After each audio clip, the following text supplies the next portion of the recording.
Hi, hello, welcome back to the class, everyone.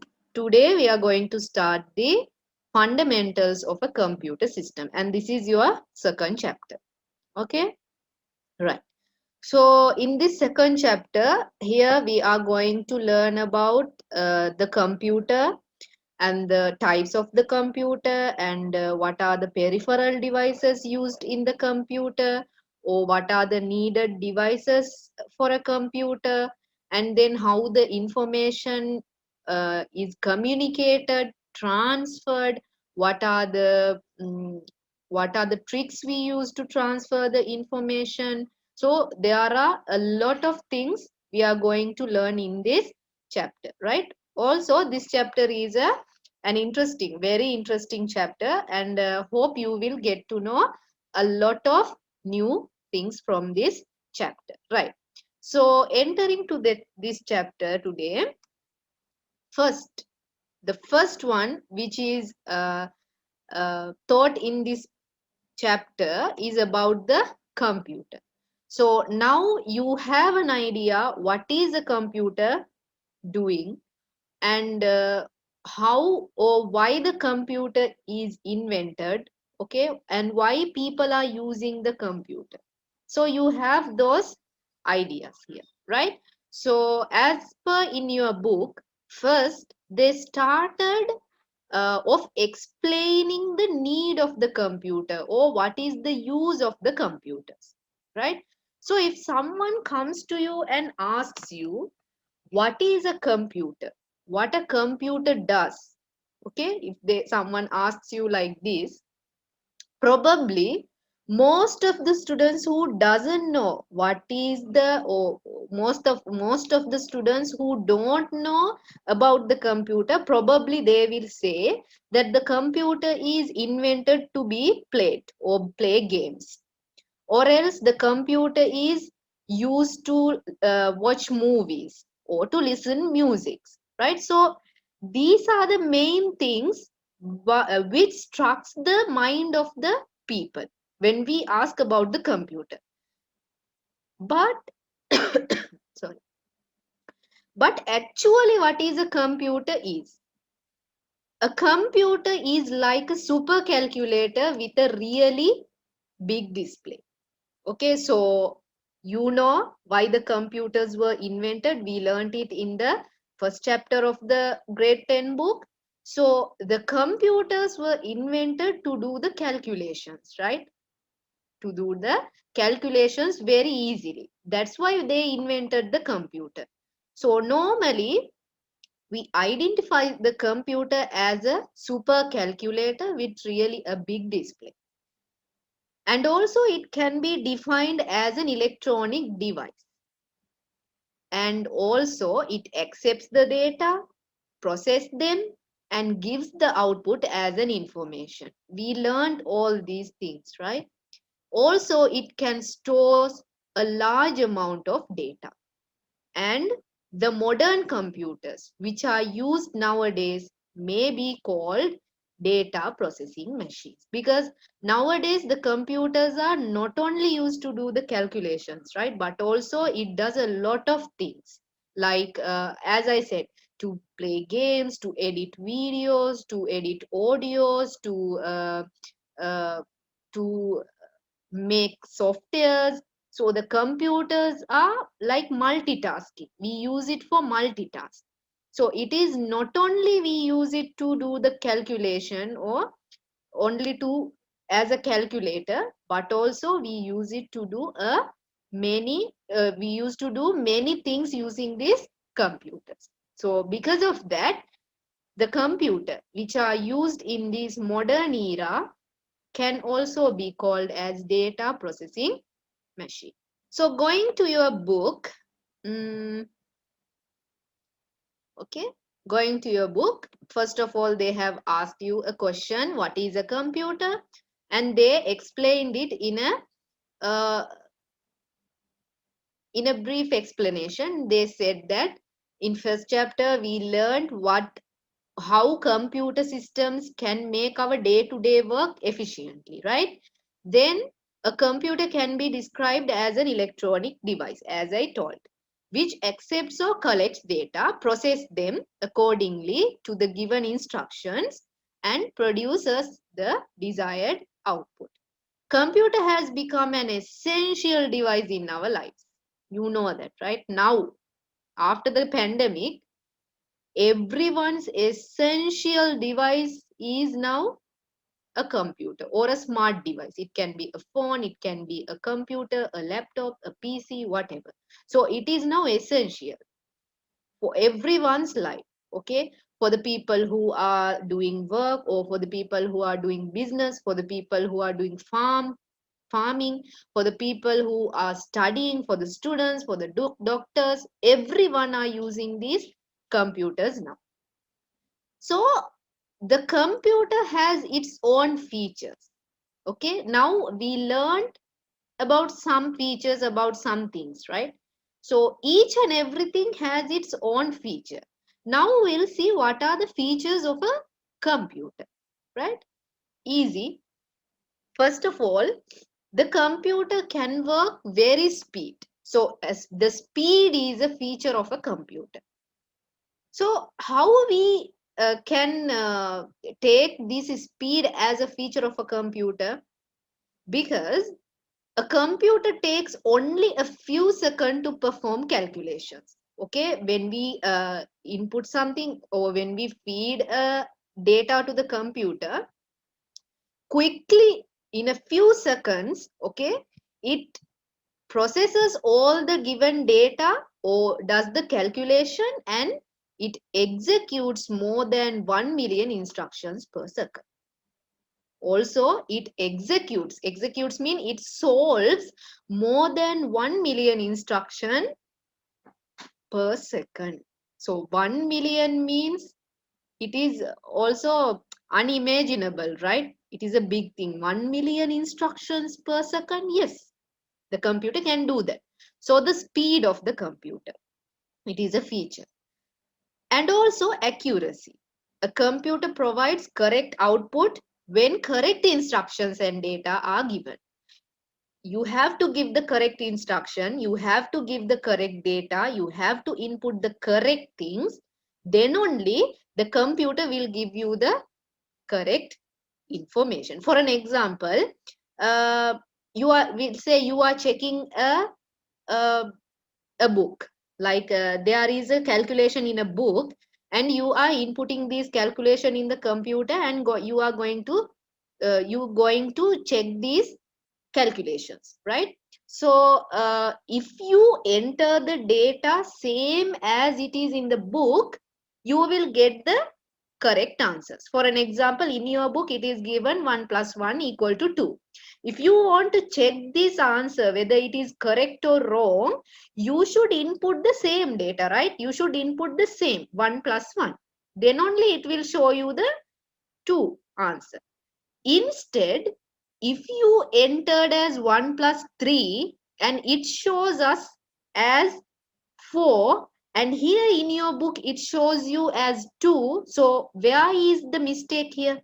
Your mistake, right? The user's mistake. But the computer showed me the correct answer. So the accuracy is there as a feature. So whatever the data or instruction you provide to the computer, if you provide it correctly, it will show you the correct output. Efficiency, it works very efficiently. Efficiency mean it doesn't get tired. It never ever gets tired. Now human, they have a certain time to work, right? Even when you are studying, it is also a work. When you study, you have certain time to study, right? You can't study 24 hours, or else you will get mad. Okay, so as people getting tired, the computer doesn't get tired, right? So it is efficiency. A computer never gets tired. It can work round the clock. Round the clock mean 24 hours, 7 days, with the same level of accuracy. Versatility means a computer can be used to perform many tasks simultaneously. This is one of the special features of a computer. What does it mean? That means a computer can do many works at the same time. For an example, you can watch a video, you can listen to a music, you can play games, you can edit photos. At the same time, you can do all this work. So simultaneously, you can do many tasks using this computer, and this is actually a special feature of a computer: versatility. Storing and retrieving. Storing and retrieving mean you can store a large amount of data in the computer, and also you can retrieve them. You can get them whenever you want. So storing and retrieving. So what are the features of the computer? Speed, accuracy, efficiency, versatility, storing and retrieving. 5 features of the computer.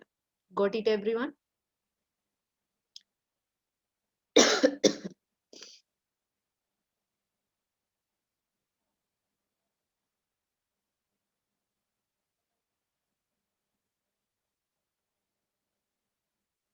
So questions might come asking the features of the computer. Okay. So you should know all these 5 features of the computer, and you should know the meaning, or why the feature is given to this computer as the speed. Why it is a speed? Why we say the speed is a feature of the computer? Because it does, or it performs the calculations within few seconds, and also it gives, it executes, it processes more than 1 million instruction per second. You should remember all these things, right?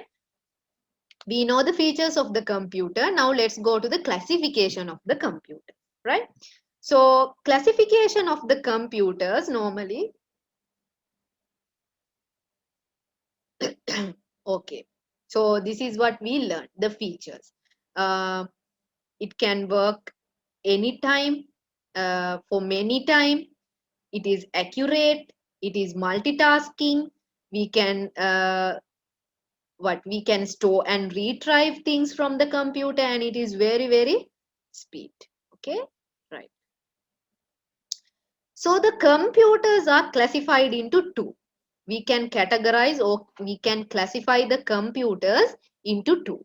One, we can classify the computer according to the size. Okay, the size of the computer. Size mean not the physical size only. Okay, the physical size and the capacity of the storage, the speed.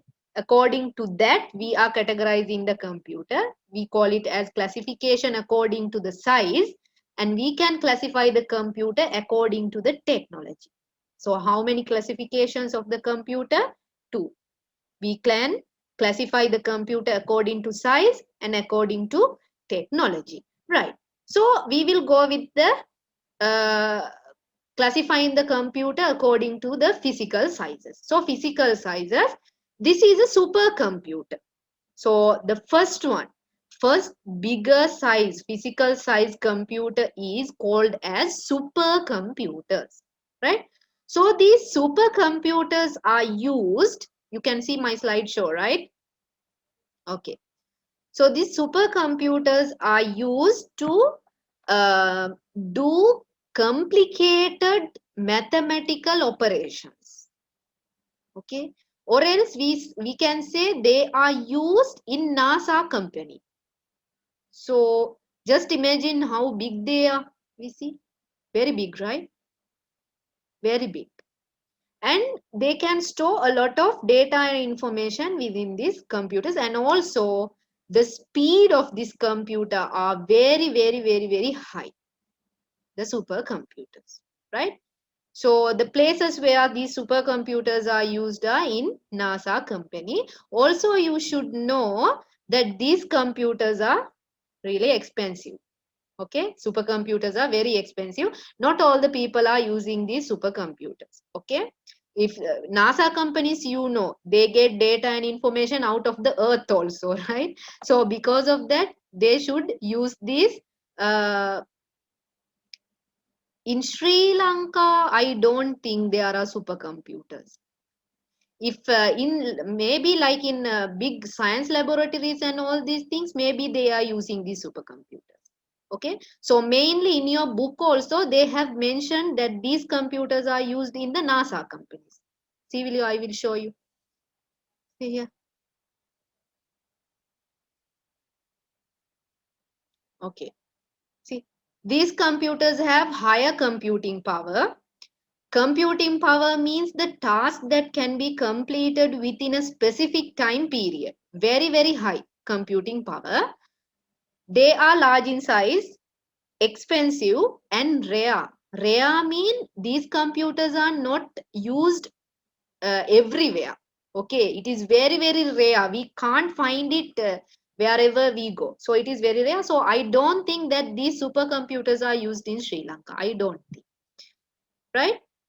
So also, as I told you, these are used for scientific and engineering functions and to solve complex mathematical problems. For example, these computers are used in institutes like NASA, large scale businesses, and for military purposes. Okay, so it is very rare. So this is the size. So I showed you a modern supercomputer. These are modern supercomputers. These are mainframe computers. Okay, when comparing with the supercomputers, these mainframe computers uh, are less power than the supercomputers and less expensive than the supercomputers, and the power of consumption also, or the power computing power also less than the supercomputers. Right? So these are the mainframe computers. These have relatively less physical size. So lesser than the supercomputers. Computing power and are less expensive than the supercomputers. In mainframe computers, a number of users get connected to one computer. It is like the server. Okay, that means there are computers connected to the connected to the mainframe computer. Right? There are computers connected to the mainframe computers. So what they can do, some number of users can get connected to one computer using a number of terminals, sharing, saving, and retrieving data.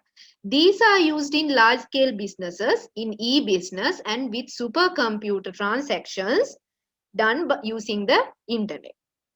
This type of computers are used even today in some large commercial institutes.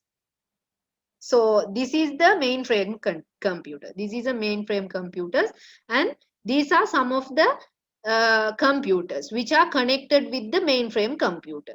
It is like networked. Okay, so we call them as terminals. So whatever the computer saves a data, it goes and saves or stores in the mainframe computer. And whoever wants to retrieve them, anyone can retrieve the data and information from the same mainframe computer. So they share the data and information. Understood?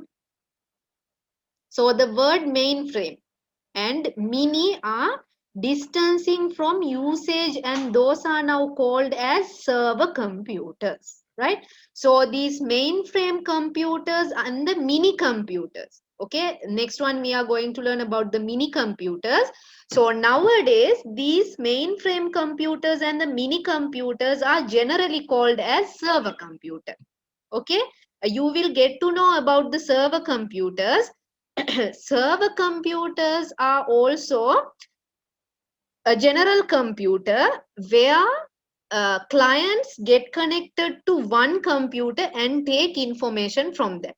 We will learn in the next lessons. Okay, there is a lesson we will learn about the server computer and the client computers. So generally the mainframe and the mini are distancing from usage, and those are also nowadays we call these mainframe and mini computers as server computers.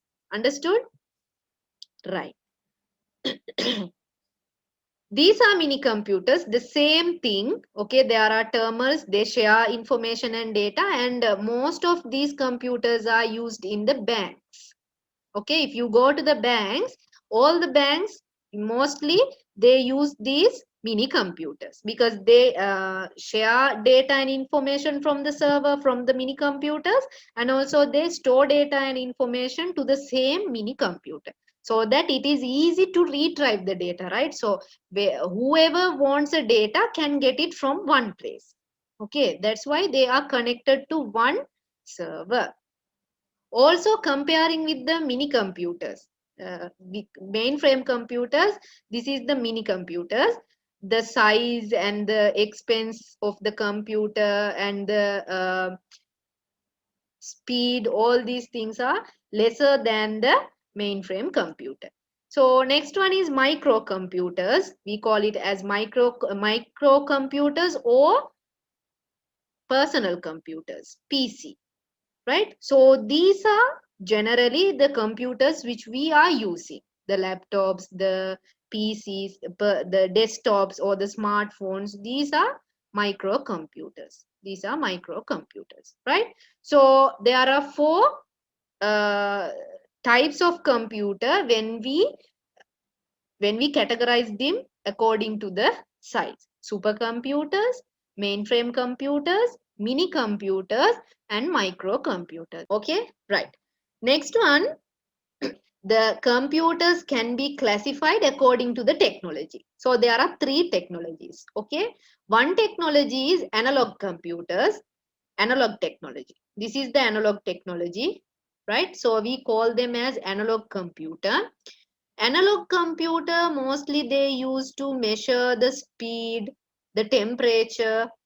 Okay, likewise they are using these analog computers. Why it is called as analog computers? Because the data and information stored in these computers are stored using these analog waves. That's why they are called as analog computers. Second one is digital computer.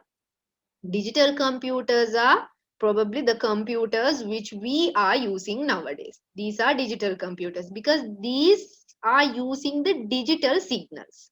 Okay, so digital signals mean the 1 0 signals. Okay, so 1 mean on, 0 means off. Okay, so this is how the digital computers are used.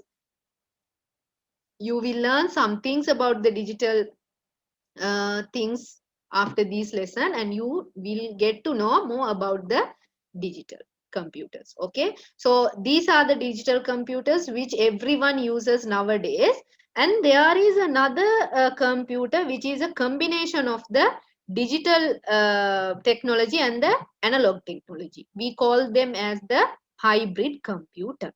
So this is a hybrid computer, right? Hybrid computer, they are like you can find them in the hospitals. ECG checking machines, they have some machines like this, right? So how we identify the digital and the analog signals here, or the analog details? These are analog information. See here, these are analog. If it's showed in numbers, these are digital information. Understood? Digital information and analog information.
Okay. These computers use analog signals such as environmental parameters, speed, pressure, and temperatures. It measures the speed, pressure, and the temperature. Speedometers, road lamps with sensors, and meteorological machines can be given as examples. Digital computers are the computers which we are using as by us, which are used by us in day-to-day life. And these computers use digital computers. These computers use digital signals. That's why they are called as digital computers. Hybrid computers are the combination of the analog and digital signals. The analog and digital computers are called as hybrid computers. It is a combination. Whatever the combination, it is called as hybrid. These hybrid computers are used as used in ECG machine in the hospital to check the function of the heart. Is an example for hybrid computer. This machine identifies the function of the heartbeat, which is an analog signal. So the function of the heart, normally they measure it with the analog signals. Then it is converted to a digital signal, and these converted signals are printed by this machine. This is what happens in the hybrid computers. Fine, understood? Right. Next one, we are going to the main part of the computer. Okay. So what is a computer system? Anyone? I will tell you. Okay. A computer system is a combination of some components. A computer system is a combination of some components. So if we should, or if it is suitable to call a computer system, it should have some components. For an example, the computer system contains with 4 components: hardware, software, firmware, and liveware. Okay. Hardware, probably everyone knows what is the meaning of hardware. So before going to the lesson, in this lesson, we are learning these things, okay? We will learn about the hardware mainly, not about the software and the firmware. Software and the firmware will come in the 5th chapter. In the 5th chapter, okay? So hardware, a normal introduction.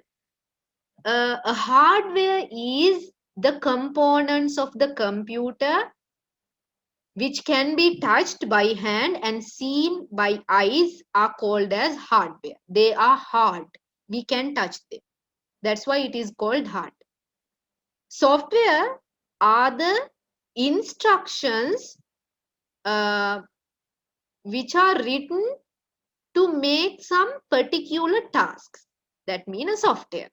Okay. There are some instructions to be executed and then it will complete our needed task. That is a software. It cannot be seen or it cannot be touched by hand. That's why it is called as software. Firmware also a kind of software. Firmware also a kind of software.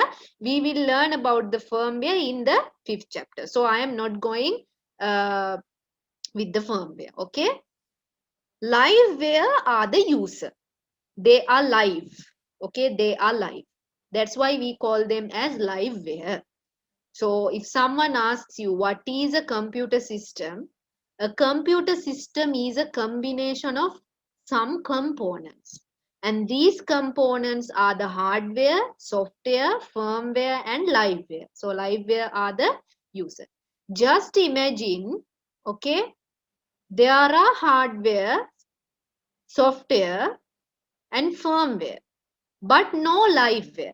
Can we call it as a computer system? It won't work, right? Without the liveware, can a computer work alone without there is something to operate the computer? Can't. So the liveware is essential. Okay. Software, firmware, and liveware is there, but the hardware is not there. The main thing, the hardware. Will the computer work, or can we call it as a computer system? Can't. So whatever, or you can't call a computer system without those four components or four things. These four components should be there to a computer system to be called as a computer system, right? So as I told you, the hardware are the physical devices of a computer. They are visible and used to control computer operations, right? Fine. This hardware, okay, this hardware is divided into three: as processing device, input device, output device, and storage device. Processing device, input device, output device, and storage device. All these four are hardware. Okay. Input, output, and storage devices are called as peripheral devices. A new thing. Peripheral devices mean we can connect these devices bringing from the outside. Okay, that means as an input device, it is a keyboard. We can buy a keyboard and fix it to the computer, right? An output device, we can bring a monitor, and or we can bring a printer and connect it to the computer from the outside, right? That is called a peripheral device. Storage devices, we can bring a hard disk and connect it with a we can connect it to the computer. Yes, it is inside the computer, the RAM or the hard disk, but we can change it. We can change it. But processing device is not called as the peripheral device, because this processing device is a main part of the computer. Without this processing device, the computer won't work. So, first of all, we are going to learn about the processing device, right? So, what is this processing device? And what does a processing device do in a computer? Let's go. This is a processor, and it can be also called as a processing device, okay, or a CPU, control processing unit, okay, because lot of people don't know what is the meaning of CPU. They think the CPU which we see from the outside, the box shape one, it is the CPU. No, the CPU actually inside the system unit. It is a system unit. Why we call it as a system unit? Because it holds everything inside. The unit, every unit of the computer, the needed things for the computer are inside the system unit. That's why it is called as the system unit. So this processor or this processing device or this control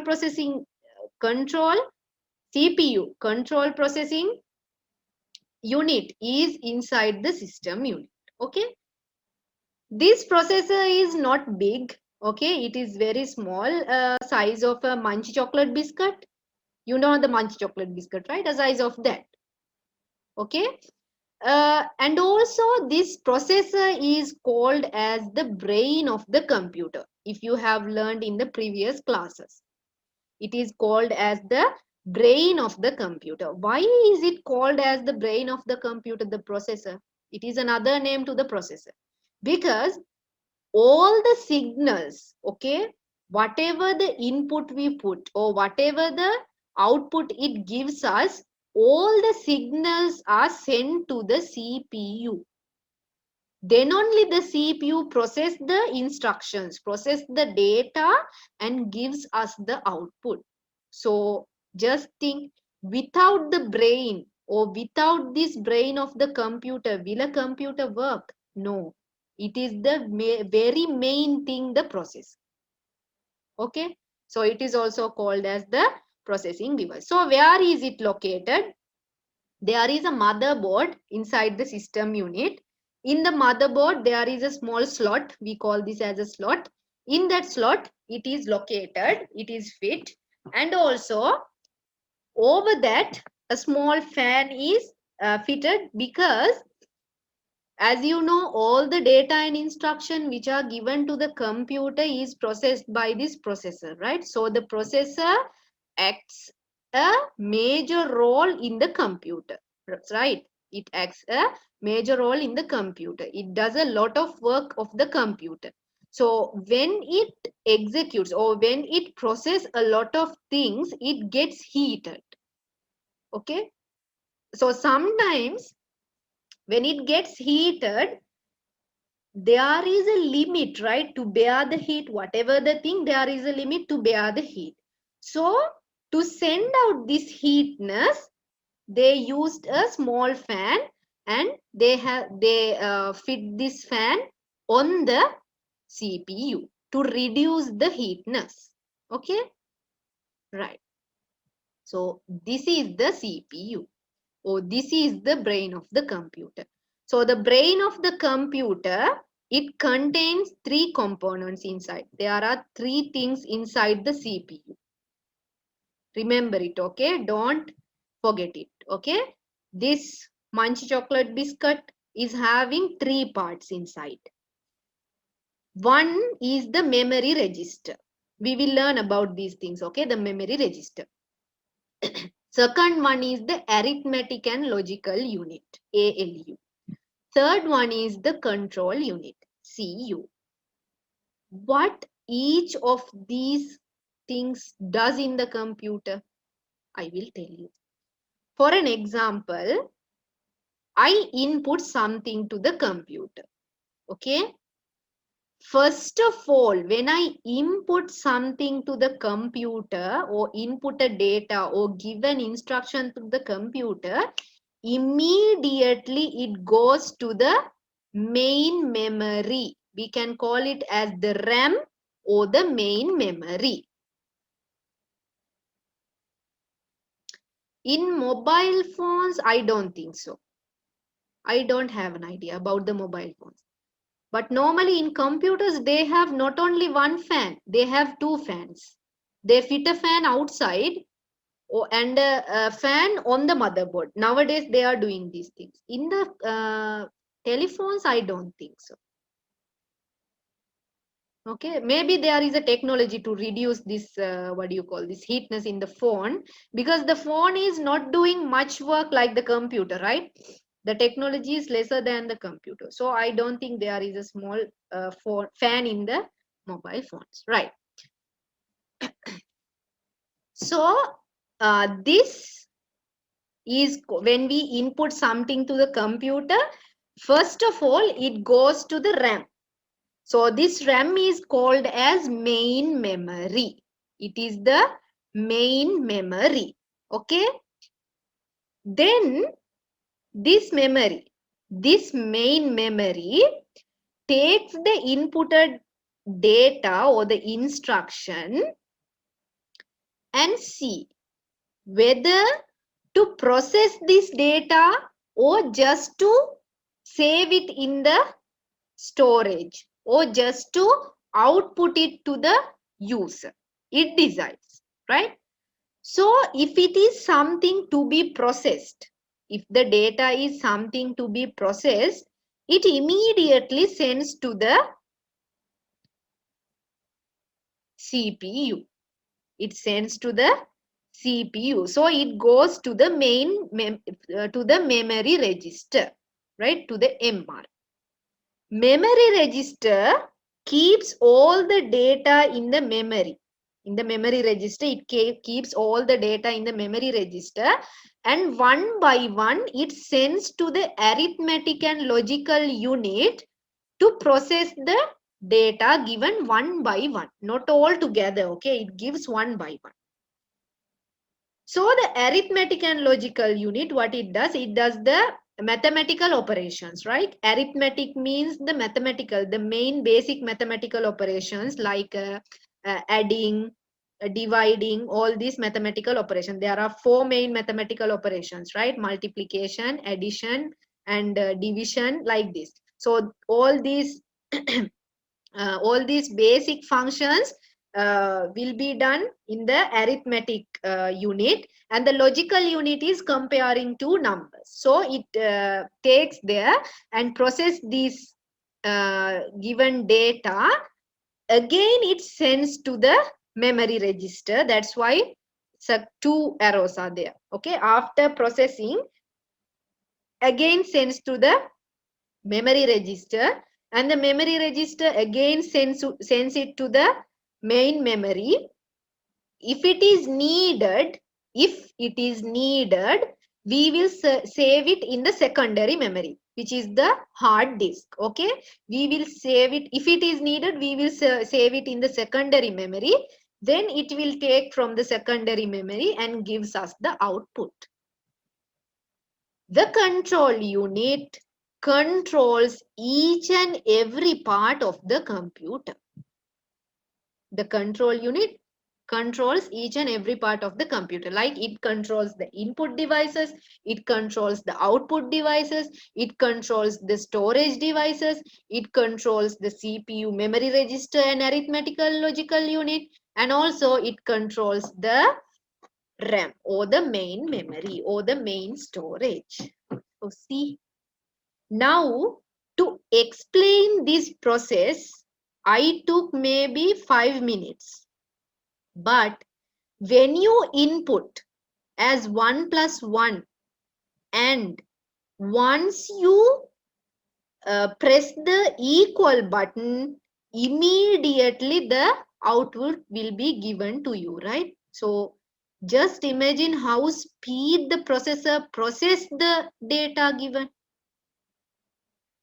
Okay.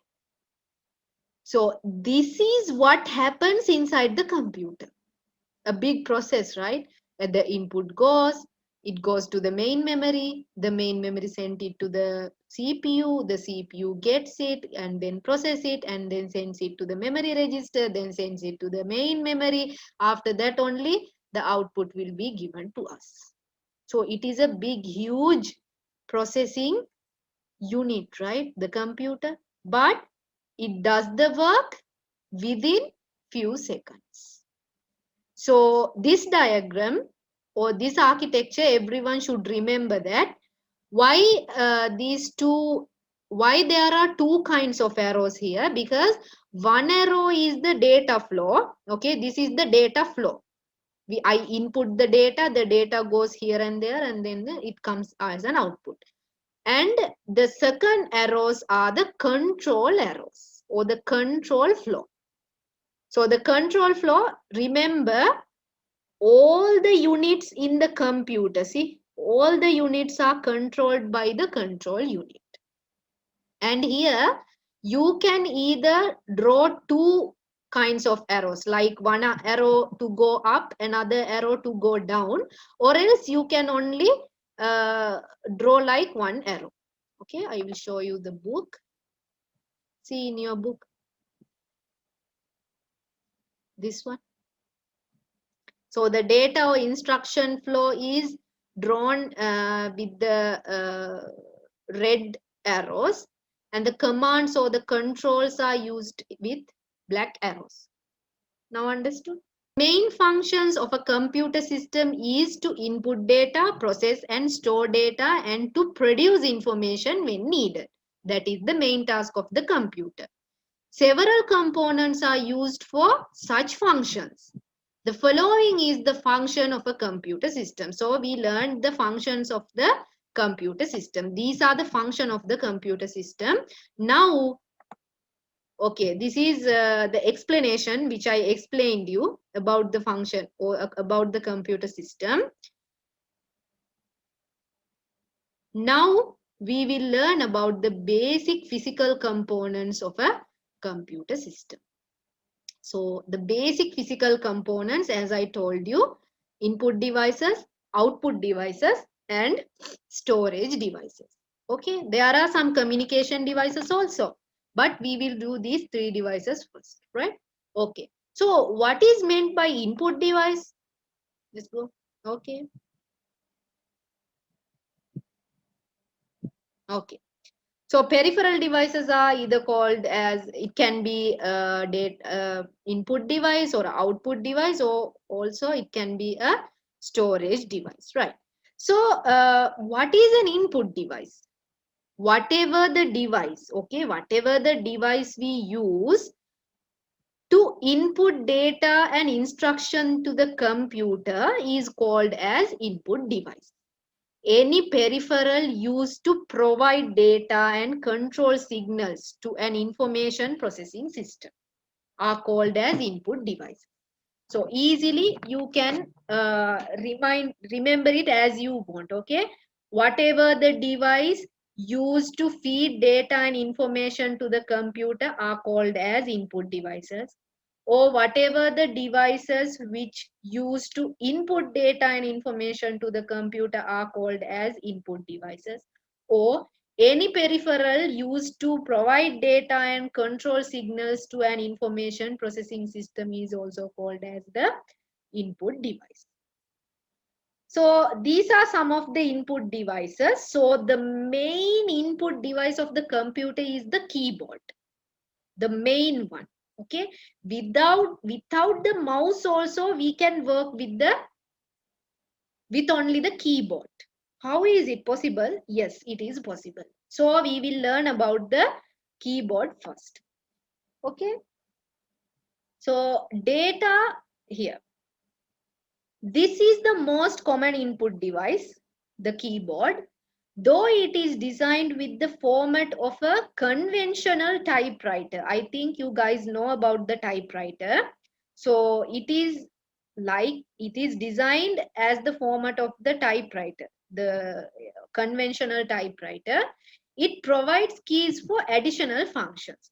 So a keyboard doesn't only have the letters or only the number uh, keys. It also has some special additional functions also in the keyboard. So normally keyboards come in two sizes. Okay, that is from 101, 102 keys to 104, 108 keys. The functions of the keys in the keyboard are given below in the figure. So see, consider this figure, see this figure. There are function keys, right? So as you know, remember that the functions are from F1 to F12. Okay, each key gives its own function, right? So for an example, if you press the F1, the help window will be open. So likewise, there are some functions using these function keys.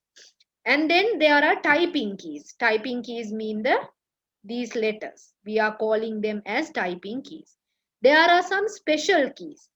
Using these special keys, we can write down for an example, normally when you type letters, the letters will be typed in lowercase, right? Lowercase means simple letters. But if you use the caps lock, on the caps lock, you can write down the capital letters or the uppercase letters, and with pressing or with help of pressing the shift and pressing another key, you can get the capital letters. So these are some special keys. These are called as special keys. And there are some control keys. We can control, right? For an example, if you press the end button here, end key, in this book, it will go to the end of the book. It will go to the bottom of the book. If you use the home button, it will come to the first page of the book. If you press the page up mean it goes up. One page up it will go. Likewise, these are control keys, controlling the thing. Okay. And there are also numeric keys here. So these are the number keys. Okay. So no need to like memorize all these keys. Okay, you just know, but you should know that there are two kinds of or two sizes of keyboards, right? Next one is the pointing devices. Okay, what are the pointing devices? Pointing devices also the devices which are used to feed information and data to the computer. So normally pointing device mean the devices which we use to point things. Okay, the main pointing device is the mouse. You know, this is the most popular pointing device used. Mouse provides input via button. Right, there are buttons in the mouse, two buttons and a scroll button. So using these buttons, we can input data to the computer. The mouse contains a left button and a right button. You know that. Mouse has a wheel to roll up and down in the screen. So laptop computers use the touchpad or a mouse as a pointing device. So normally the laptops are using the touchpad as the mouse, or else you can bring a mouse from the outside and connect it to the computer and use it as a pointing device. So these are the pointing device. This is the mouse. Everyone knows the mouse, and this is the touchpad. And touchscreen also a pointing device, because you are using the touchscreen to point the things which you want, right? For an example, the smartphone. There are some computers which are with the touchscreen. So this is the input and output device. Okay, so the touchscreen is an input and output device, because we use the touchscreen to touch information or to touch something to uh, instruct the computer. Also it will show us something from the computer. So showing mean output, instructing mean input. So it is both. Touchscreen is both. It is an input device as an output device also. Joystick, I know, I think you know these joysticks. So there are many kinds of joysticks. Joysticks are also used to point things, but joysticks mainly used to play computer games, right? Light pen also, you know. So normally light pens are used to draw and write something on the screen of the computer. So mostly these light pens are used in aided design, computer aided design, like we call it as CAD, right? To draw plans and all these things, they are using this light pen. So light pen also a pointing device. And also there is another thing called as trackball, if you have heard. This is the trackball. It is similar like the mouse, but the difference is that the mouse, when using a mouse, you should have a place to move the mouse here and there. But when you are using a trackball, if you have a place to keep the trackball, it is enough, because you point the things using the ball on the mouse here. That's why it is called as the trackball. You are tracking with this ball. Okay. Here you moving the whole mouse here and there. Scanner. Okay, this we will learn also. So this is also a kind of joystick, right? Joystick. So all these three are pointing devices, right? Next one, imaging and video input devices. Imaging and video input devices are the devices which takes the images inside, right? So digital camera also called as input and output device, because it shoots the photo. Also we can see the photos through this small uh, screen, right? So it is also an input and output device, used as both devices. So digital cameras we use to take photos. Web cameras also used to input photos. And closed circuit TV, CCTVs also used to input visuals. So the images or videos captured by the camera are fed as input to the computers. CCTVs are commonly used to maintain road safety and the security of premises. Next one is scanners. There are a lot of kinds of scanners. One is flatbed scanner. These are normally used at homes, at offices, okay, kind of places which uses the flatbed scanners.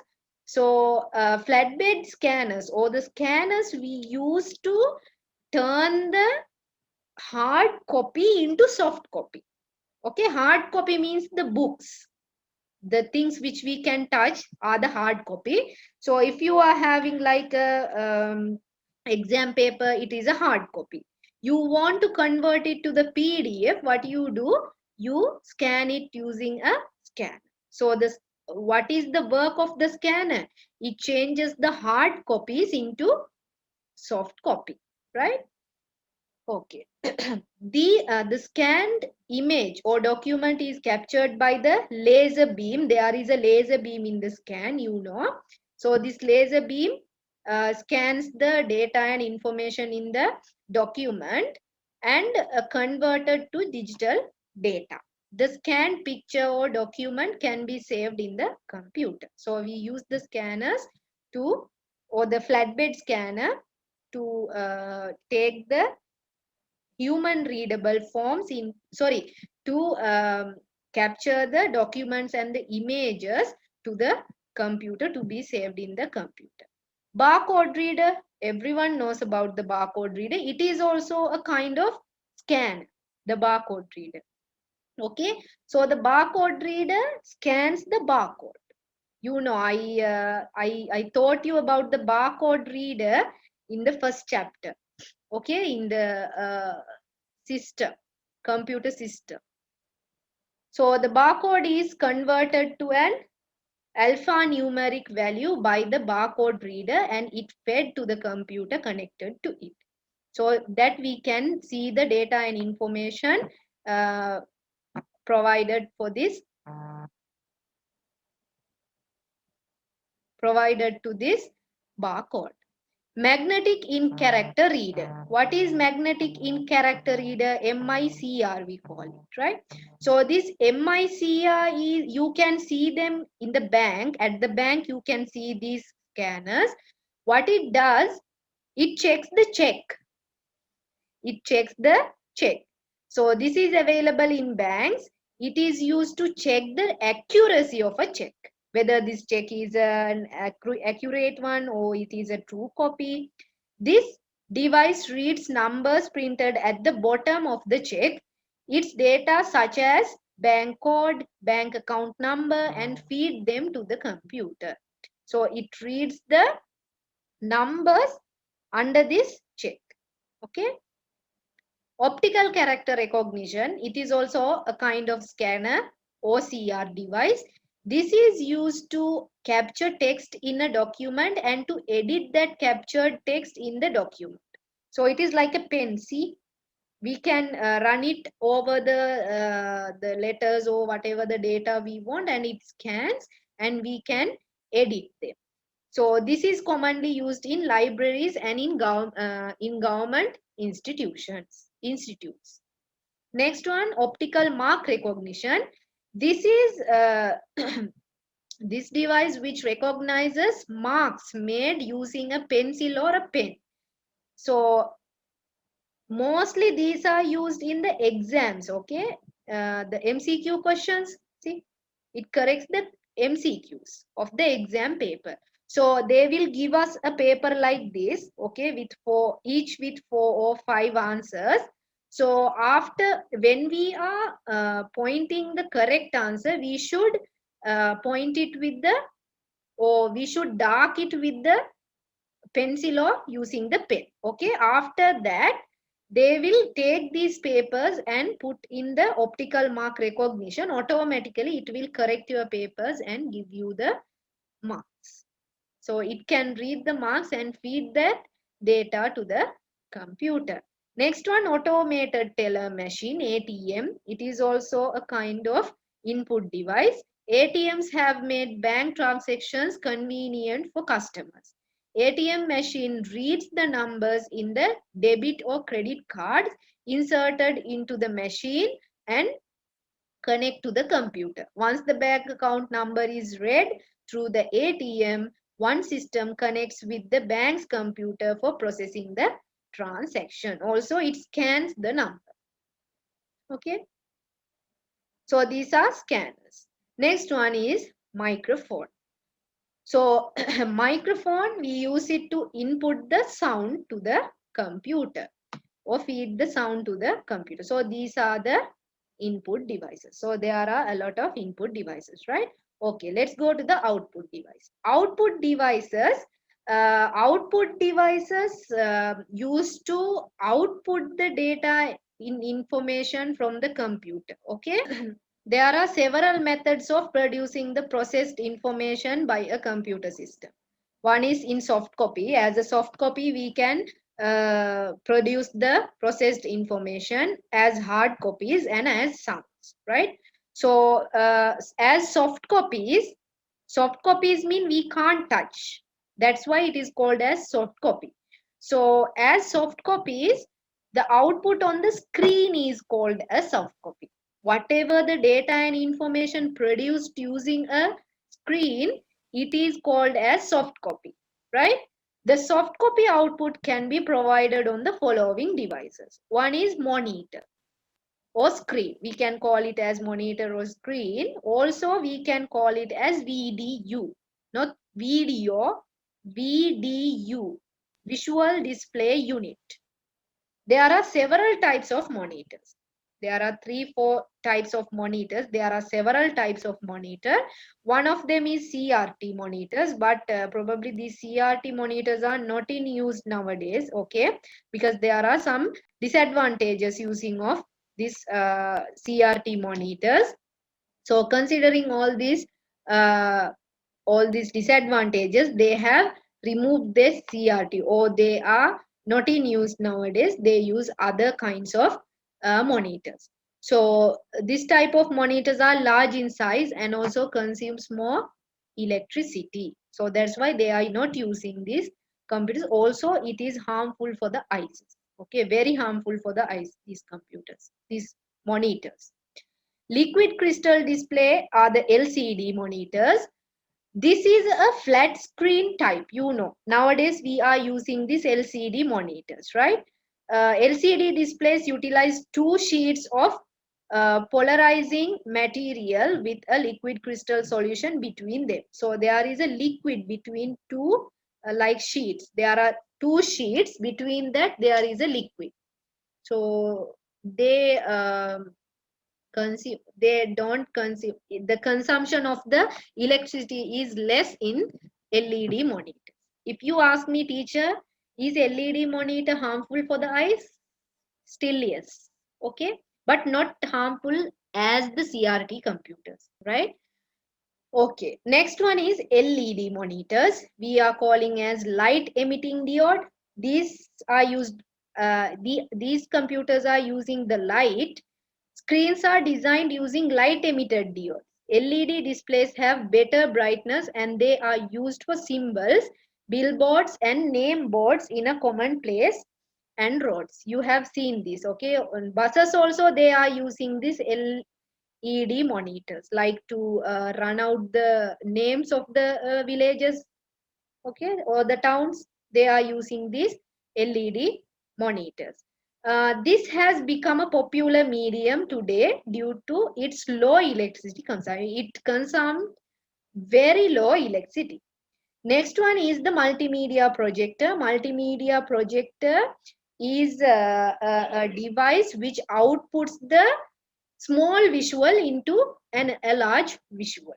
That's why we are using the multimedia projector. You know that, right? So they use it in business meetings or watch videos for entertainment or to display presentations. Also, they are using this multimedia projector. So hope everyone understood the lesson today. Until we will meet again at the next class, thank you for joining the class, everyone, and have a nice day.